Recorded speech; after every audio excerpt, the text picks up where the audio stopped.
David Westfield sat on the concrete curb outside his former office building at 11 o'clock p.m. on a Monday in October. His $3,000 suit was wrinkled. His tie was in his pocket. His phone vibrated in his hand. He didn't look at it. The court summons sat folded in his other hand. He unfolded it, read the words again, folded it back. The paper was creased from this. The fourth time tonight he'd done exactly this. A coffee stain from this morning's meeting with his lawyer marked the top corner. The bottom corner had torn where he'd gripped it too hard when the FBI agent said, "Thursday, 9 a.m., intake." And he checked his phone, even though it was on silent. 47 unread messages. He didn't open them. He already knew what they said. His wedding ring sat in his pocket, not on his finger. He'd removed it at 6 p.m. when Diane said, "Don't call here again." He touched it now, turned it over, put it back. He looked at the building entrance, glass doors, brass handles, the logo that used to bear his name now covered with paper. He looked away. His wallet held $73 in cash. 3 credit cards, all frozen. His driver's license, with an address he couldn't return to. A photo of Lauren at her college graduation. She'd blocked his number Sunday night. He sat on the edge of the curb, legs bent, not relaxed. His $800 shoes touched the gutter. A taxi passed without slowing. A couple walked by on the opposite sidewalk. They'd crossed the street when they saw him. Above him, office lights still glowed. People inside working late. People with jobs, reputations, futures. David outside. Below, gone. He bent down and straightened a loose cobblestone with his shoe. It didn't need straightening. He did it anyway. The sound of footsteps made him look up. Light. Approaching slowly. A small voice cut through the traffic noise. "Are you okay?" David turned his head. A child stood 8 feet away, not closer. She held a plastic grocery bag with the handles tied together. Her sneakers made no sound when she shifted her weight from foot to foot. She kept the bag between herself and David. She didn't make direct eye contact. She looked at his hands. "I'm fine," David said. The girl tilted her head slightly. "You don't look fine." Well, David looked at her properly now. White girl, maybe 11. Pink jacket, with a broken zipper held closed by a large safety pin. Jeans worn at the knees, cuffed twice, still dragging at her heels. Sneakers that had once been white, now gray, the sole separating at the toe. He could see cardboard inside. Hair pulled back with a rubber band, face clean. A blue backpack with one strap torn and knotted back together. "What are you doing out here?" David asked. He didn't ask the other questions, the ones with worse answers. The girl studied his face. Then she asked something he wasn't expecting. "Can I hug you?" David's mouth opened. No sound came out. He blinked twice, started to stand, then sat back down. He looked at her face, then away. He nodded, without meaning to. The girl stepped forward, put her arms around his shoulders. Her jacket smelled like damp fabric and bus exhaust. Her hair smelled like public restroom soap. She held on. David cried. Not quiet, not controlled. He cried the way he hadn't when the FBI knocked on his door at 7 a.m. The way he hadn't when Diane packed her suitcase. The way he hadn't in his lawyer's office when Richard said, 7 to 10 years if we're lucky. His hands hovered in the air, unsure where to touch, then settled on her shoulders, not pulling her close, just touching. His breathing became uneven. He bent forward slightly, making himself smaller. Tears fell on her jacket. She didn't pull away. 38 seconds. The girl counted silently, a skill she'd learned when counting helped during hard things. David pulled back, wiped his face with his sleeve, looked at this child who had just given him something when he deserved nothing. "Thank you," he said. "You're welcome." They sat in silence. The girl's grocery bag had a bedroll attached, a torn sleeping bag strapped to the bottom. David noticed the way she positioned herself, exit behind her, bag between them. She wasn't going home. She didn't have one. "Where do you live?" David asked. The girl pointed across the street toward the alley beside David's former building. "Over there." David followed the girl across the street at 11:25 p.m. She moved with purpose, checking left then right before entering the alley. This was routine. David's shoes stepped carefully over a puddle. The girl's torn sneakers walked straight through. Wet shoes were normal. The alley ran behind the building where David had made $47 million over 8 years, where he'd approved the trades that would later be called fraud, where he'd walk past this exact alley every morning without looking.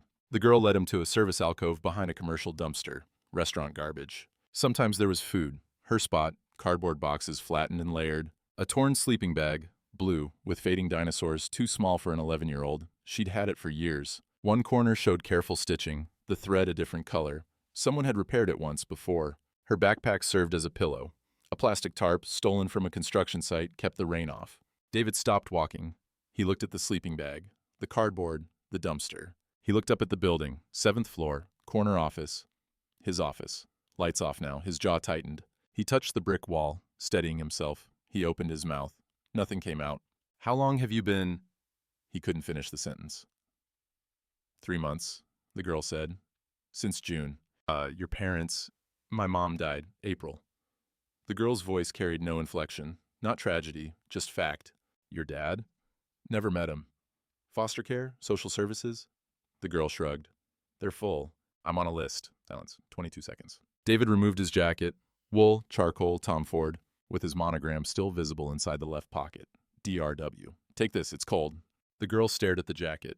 She didn't reach for it immediately. She looked at David's face, checking for something. Then she took it slowly. Put it on.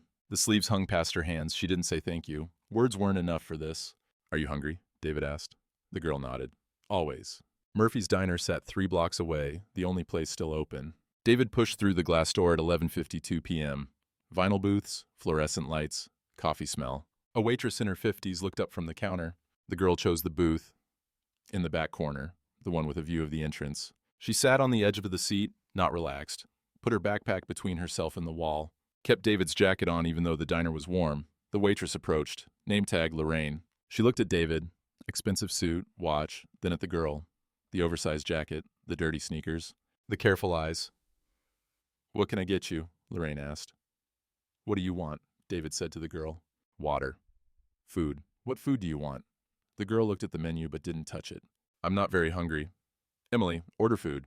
It was the first time he'd used her name. She'd told him in the alley, quietly, when he'd asked. Grilled cheese, please. Anything else? Emily paused. Fries? Yes, and soup and orange juice. David looked at Lorraine. What can $70 get us?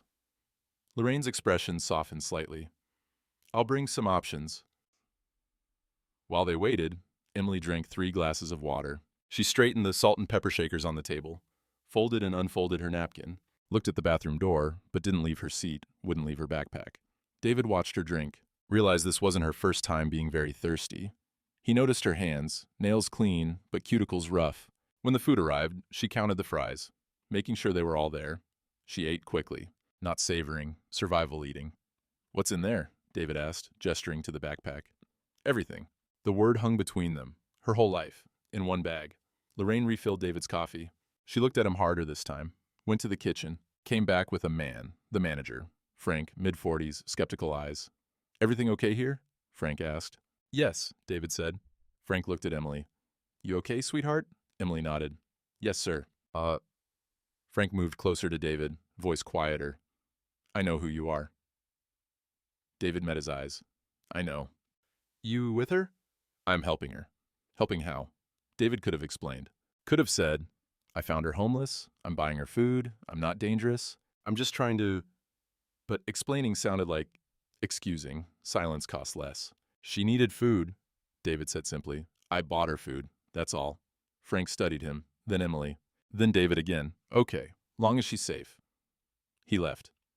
Emily looked at David. She'd heard everything. She didn't comment. At 1:30 a.m., David walked Emily back to the alley. She crawled into her sleeping bag, David's jacket over her shoulders. He stood there. You can go, Emily said. I know. He stayed 5 more minutes, then left. David returned to the alley at 6 a.m., Tuesday morning. Emily was already awake. She woke early, always. Safer that way. She'd folded her sleeping bag. His jacket sat neatly folded beside it. Keep the jacket, David said. It's yours. It's warmer on you. Emily took it back, put it on.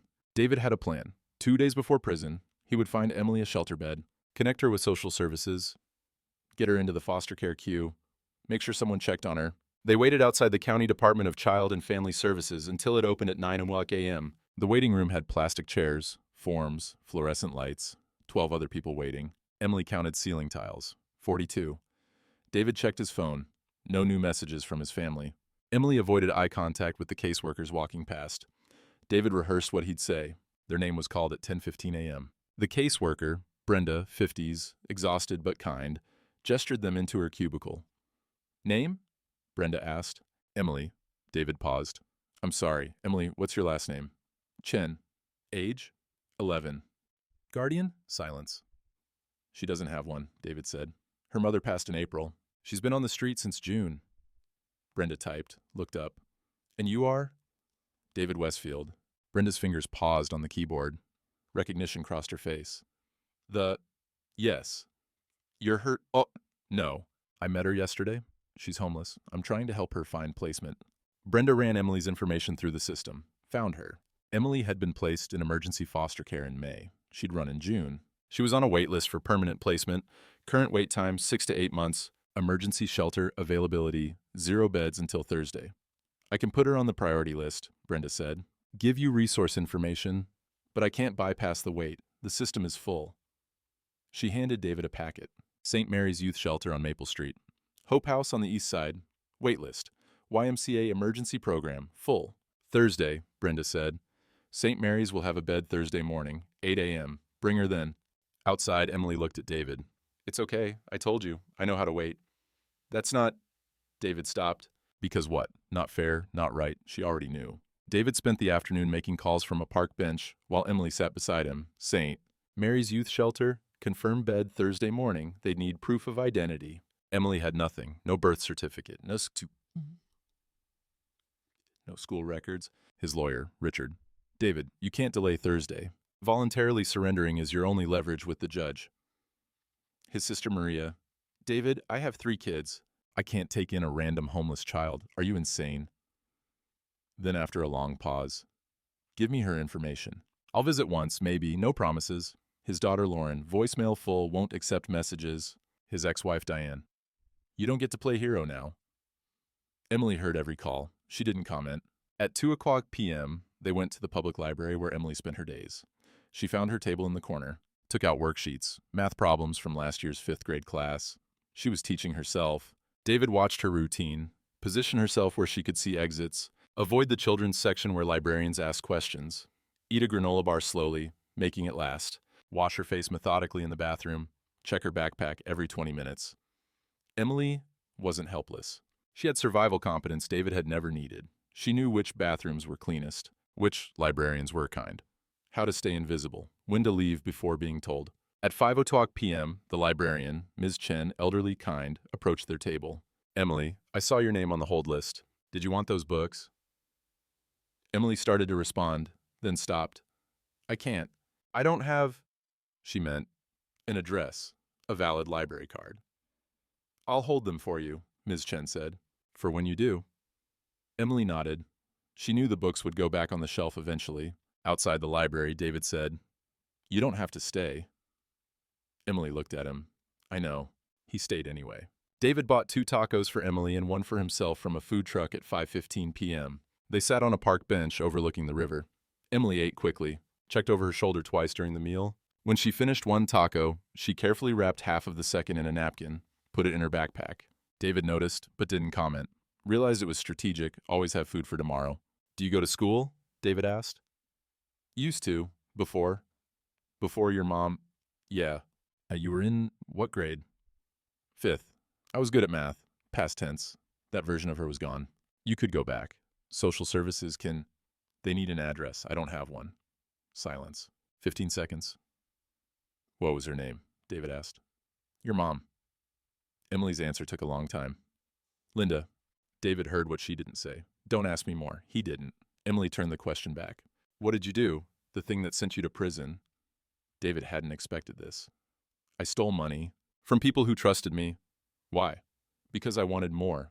And I thought I was smart enough to not get caught. Were you? Smart enough to not get caught? No. Do you wish you were? David understood what she was really asking. Do you regret the crime? Or getting caught? No, he said. I wish I'd never done it. Why? Because it hurt people. And because I was already enough. I just didn't know it.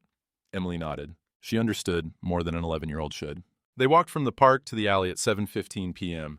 Emily didn't take the direct route. She took the safer one, avoided dark streets, crossed to the lit side, walked past the police station where the block was visible and protected. She nodded to the convenience store owner sweeping his front step. He nodded back.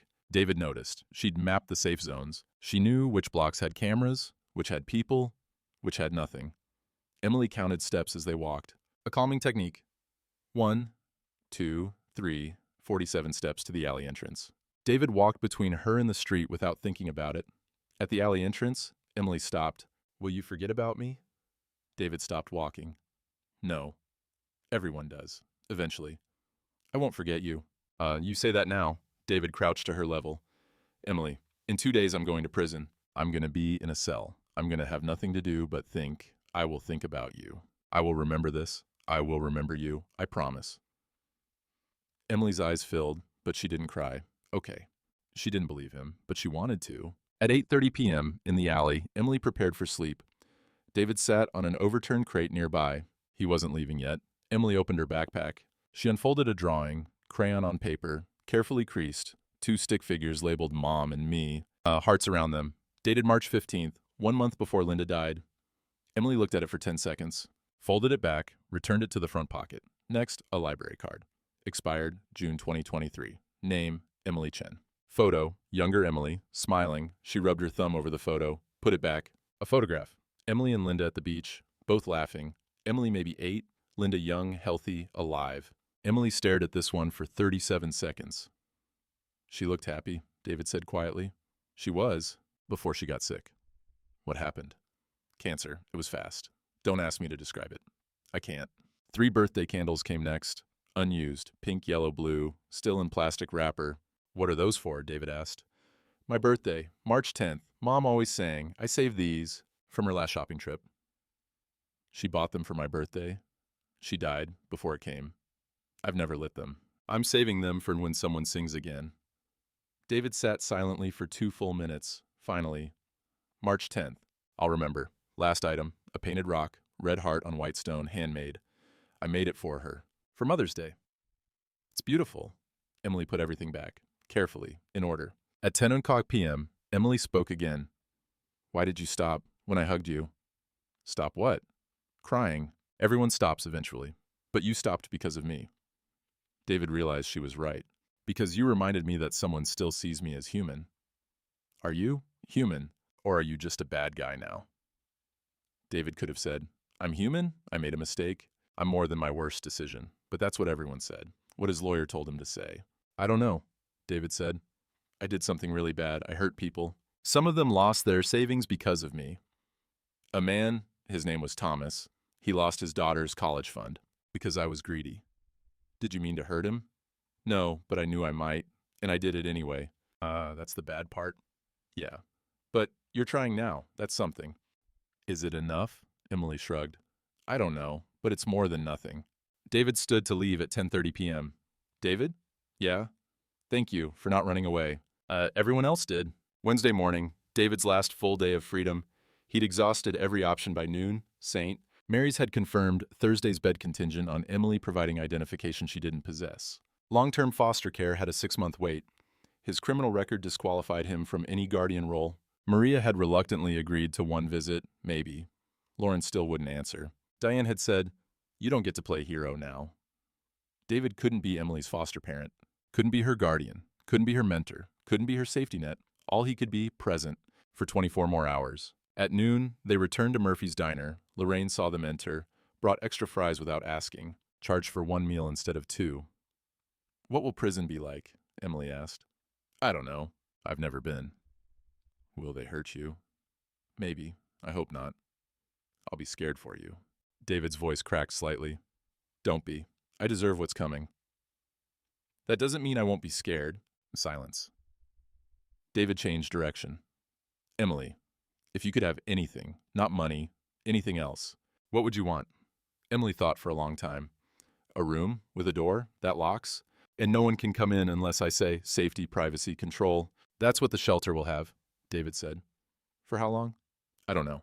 That's the problem. Nothing is for how long. Everything is for now. Temporary housing, temporary safety, temporary kindness. Nothing stayed. At 2:00 p.m., they returned to the library. Emily worked on math problems. David helped, rusty but capable. They sat side by side. No one bothered them. Emily bit her pencil when thinking. David noticed she was working above 5th grade level. She was smart, just missing school. Emily leaned slightly toward David as she worked. Unconscious trust. David checked the time too frequently. 5 p.m. was approaching. At closing, Ms. Chen passed their table again. Take care, Emily. Thank you. Outside, Emily said, You don't have to stay. David looked at her. I know. He stayed. At 7:00 p.m. Wednesday evening, David made a decision. He had $40 left, 1 night remaining. He would take Emily somewhere nice. 1 good meal, before everything ended. Antonio's restaurant had been one of his regular spots. Mid-range Italian, not fancy but respectable. Clean tablecloths, wine list, he used to bring clients here. The hostess, Rachel, early 30s, recognized him immediately. Her smile faltered. She looked at Emily. Confusion crossed her face. "Mr. Westfield, just two?" "Yes." Rachel seated them in the back corner, away from other diners. Deliberate placement. Emily looked at the menu. Prices visible, $12 or $18 for entrees. She closed it. "I'm not very hungry." "Order what you want," David said. "Spaghetti?" "Yes. And anything else?" The waiter arrived. Marcus. Young, professional. "Good evening. Can I start you with drinks?" "Water for both," David said. "And," he looked at Emily. "Do you like lemonade?" Emily nodded. "Yes." "And for dinner?" "Spaghetti." "Please," Emily said. "And I'll have the chicken marsala," David added. Marcus left. Other diners began to notice Emily, her jacket, David's, too large, monogrammed DRW, visible at the collar. Her shoes, torn, dirty, her backpack on the seat beside her. Her hands, clean but nails ragged. David noticed them noticing. An older couple 2 tables away, the woman whispered to her husband. Both looked, not unkind, curious. David's awareness shifted. He saw what they saw, poverty, dirt, difference. He felt something he wasn't prepared for. Embarrassment, not for himself, for her. He wanted her to be less visible, to pull her sleeves down, to hide the backpack, to be less present. When Emily reached for bread, her sleeve rode up, her arm thin, a bruise on her wrist from carrying the heavy backpack. The older woman saw it. Her expression changed. David's hand moved unconsciously toward Emily's sleeve, to cover it, to hide it. He stopped midair. But Emily saw. She saw his hand move, saw his eyes flick to the other diners, saw him look away from her face. She'd seen this look before, from teachers, social workers, foster parents who returned her. The look that said, "You are too much, you are embarrassing me." "I can wait outside," Emily said quietly. David faced a choice. Let her go, easier, more comfortable, or stay and face his own ugliness. Marcus returned with lemonade. "Actually," David's voice came out wrong. "Could we get this to go?" "I'm choosing comfort over courage, choosing to hide rather than face judgment, choosing myself over Emily." "Of course," Marcus said. Emily stood, took her backpack, left the table. David followed. Outside, on the sidewalk, they stood with food in a paper bag. Neither spoke. "It's okay," Emily said. Not angry, factual. "I'm used to it." "Emily, everyone looks. Some people hide it better. You just didn't." David sat on the curb, same position as Monday night. "I'm sorry," he said. "Why?" "Because I looked at you the way people looked at me on Monday, and I hated it. And I did it to you anyway." "You're human." "That's not an excuse." "No, but it's true." Silence. 90 seconds. "I'm not better than the people I stole from," David said. "I told myself I was, that I was smarter, more deserving. But I'm not. I'm just a person who wanted things to be easier. And when they weren't, I made bad choices." "Are you still making bad choices?" "I was. Just now. In there." "Yeah, but you stopped." "I shouldn't have started." "No, but you did. And now you know." And David realized something. He wasn't the hero of a redemption story. He was a man who sometimes chose courage, and sometimes chose comfort, and sometimes, even when trying to do right, he chose wrong. He couldn't save Emily. He couldn't save himself. He could only choose, moment by moment, to stay or run. Right now he chose stay. "Let's go eat this in the alley," David said. "It's quieter there anyway." Emily's mouth curved slightly. Okay. She forgave him, not because he deserved it, because that's who she was. At 10:05 p.m. Wednesday night, David spent his last $45 on a motel room at the Super 8 on Route 7. One night, for Emily. Clean bed, locked door, safety, room 114, 2 double beds, beige walls, thin carpet, TV that worked, bathroom with a door that locked, window that secured. Emily stood in the doorway, stared at the beds. "You can stay here tonight," David said. "It's paid for." "A whole bed?" Emily asked quietly. "Yes." Emily entered slowly, sat on the bed, bounced slightly to test it, checked the bathroom, door locked from inside. Checked the window, secured properly, checked under the bed. Habit, looking for danger. Satisfied, she sat. "Can I?" Emily gestured to her backpack. "Of course." She opened it. David sat on the other bed, watched, didn't speak. Items emerged one by one. The drawing, the library card, the photograph. The birthday candles, the painted rock, the new things David hadn't seen. A small teddy bear, brown, worn, one eye missing, from when Emily was little. A composition notebook, half filled, Linda's handwriting. Notes to Emily, last entry dated April 3rd, 2 days before she died. David saw it, didn't ask to read it. A winter coat, too small. From 2 years ago. Emily kept it because Linda bought it. $23 in cash, folded in a plastic bag. Emily counted it aloud. $23 on the plastic spoon from the diner. Emily had taken it. Stealing, but necessary. Emily lined everything up on the bed, her whole life. Fit in one backpack. At 11:15 p.m., Emily spoke. What will you think about in prison? This, you, these 3 days. And why? Because you reminded me that being human isn't about being perfect. It's about showing up. You're leaving tomorrow. I know, but I showed up today. Silence. Will you come back? After prison? I don't know. That's 7 years. I'll be 18. Yes. Will you look for me? David heard the real question. Will you abandon me too? If you want me to, he said. I do. Then I will. Promise? I promise I'll try. I can't promise I'll succeed, but I'll try. Emily nodded. Okay. At 1:00 a.m., David borrowed paper from the motel desk, wrote a letter to Emily to be opened when she turned 18. He wrote about his crimes, his regret, what Emily had taught him, that being human wasn't about deserving kindness. It was about giving it. His hope for her, his promise to look for her if she wanted. He sealed it, gave it to her. Open this when you're 18, or sooner if you need to. Emily put it in her backpack. At 4:00 a.m., Thursday morning, David woke Emily, shower, clean clothes from the motel's donation box, breakfast at Murphy's Diner. They ate in silence. Lorraine brought pancakes without charging them. You take care, honey. Thank you, Emily said.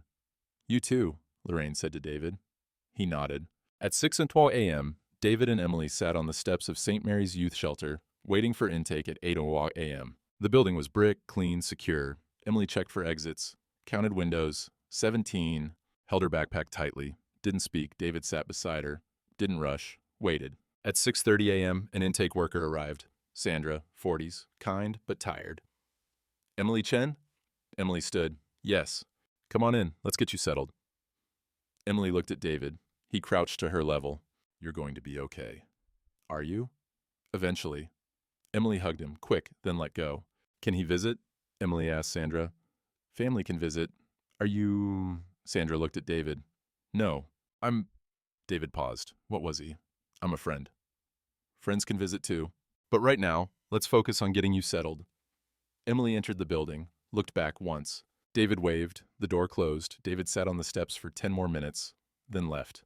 At 7:30 a.m., David walked to the county courthouse. Voluntarily, his lawyer met him outside. Ready? Richard asked. Yes. You sure you don't want to file for a delay? I'm sure. Inside, processing, handcuffs, transport van, prison intake. David thought about Emily. Safe in the shelter, for now. Maria would check on her. Maybe. The system had her. She'd survive. She always had. He couldn't save her. He could only hope she'd save herself. 7 years. He'd be 49. Emily would be 18. If she wanted to find him, she would. If she didn't, he'd understand. He'd done one thing right this week. He'd stayed. 3 months later, David's life had become routine. Inmate number 847293, medium security, library job. Restitution planning classes. Good behavior. No trouble. Quiet. He thought about Emily every day. No letters from Diane. None from Lauren. None from most former friends. One letter from Maria. Emily is okay. I visited once. She's in school. She asked about you. I told her you're alive. That's all I know. Thursday, 2:00 p.m. Visiting day. Emily arrived with Maria, who'd kept her reluctant promise to drive. The visiting room, gray walls, plastic chairs, glass partition, phones on each side. Emily sat, picked up the phone. David picked up his. They looked at each other for 30 seconds without speaking. Emily had changed in 3 months. Cleaner clothes, healthier, hair longer, eyes still careful, but less haunted. David looked different too, thinner, tired, beard grown out, but eyes clearer. Hi, Emily said. Hi. You look different. So do you. I'm in school. Maria told me. How is it? Hard. I'm behind, but I'm catching up. You're smart. You'll catch up. I have a caseworker. Miss Rodriguez. She's nice. Good. Silence. Are you okay? Emily asked. I'm managing. It's not easy, but I'm safe. Do they hurt you? No, I keep to myself. I work. I'm okay. I was worried. I know. I'm sorry. Silence. Emily held up a drawing. New family. Stick figures. Labels. Shelter. Ms. Rodriguez. And school. Friends. David in the corner. Separate. Label. David. Prison. David's voice broke. You drew me. You're still part of it. He hadn't gotten forgiveness from his family. Hadn't gotten his company back. Hadn't gotten his reputation restored. Hadn't gotten freedom. He'd gotten Emily remembering him. A place in her drawing. A visit. Not everything, but something. I opened your letter, Emily said. David looked surprised. You were supposed to wait until you were 18. I know, but I needed to read it. What did you think? You were honest about what you did, why you did it. You didn't make excuses. Oh, no. I liked that. Silence. Ms. Rodriguez says I might get into foster care. A real placement. Long term. That's good. I'm scared. Of what? That they won't want me, that I'll mess it up, that I'll end up back on the street. Emily, listen to me. You are smart. You are kind. You are strong. Any family would be lucky to have you. You don't know that. I do, because I've seen you at your worst, and you were still kind. Emily's eyes filled. I miss my mom. I know. I miss having someone. You have Ms. Rodriguez. You have Maria checking on you. You have the shelter. You have... David paused. You have me, even if I'm here. Emily put her hand on the glass. David matched it from his side. Promise you'll stay alive? Emily asked. I promise. Promise you'll come find me when you get out? If you want me to. I do. Then I will. The guard announced time was up. I have to go, Emily said into the phone. I know. Can I come back next month? Yes, if you want. I want. Then yes. Emily stood, looked at David through the glass. She mouthed, didn't say aloud. Thank you. David mouthed back. Thank you. Emily turned. Maria waited at the door. Ready? Maria asked. Emily looked back one more time. Yeah, they left. That evening, in the prison library, David shelved books. Quiet routine. He thought about Emily in school. Emily with a caseworker. Emily with a chance. Emily remembering him. He thought about 7 years from now. Emily at 18. Whether she'd still want him in her life. Whether he deserved to be there. He didn't know. But he knew. She'd visited. She'd drawn him in her picture. She'd said thank you. She wanted him to stay alive. It wasn't redemption. It wasn't resolution. It wasn't a happy ending. But it was warm. And it was real. And it was incomplete. David picked up a book from the cart. Where the Wild Things Are. He smiled slightly. Thought of Emily. Put it on the shelf. Went back to work.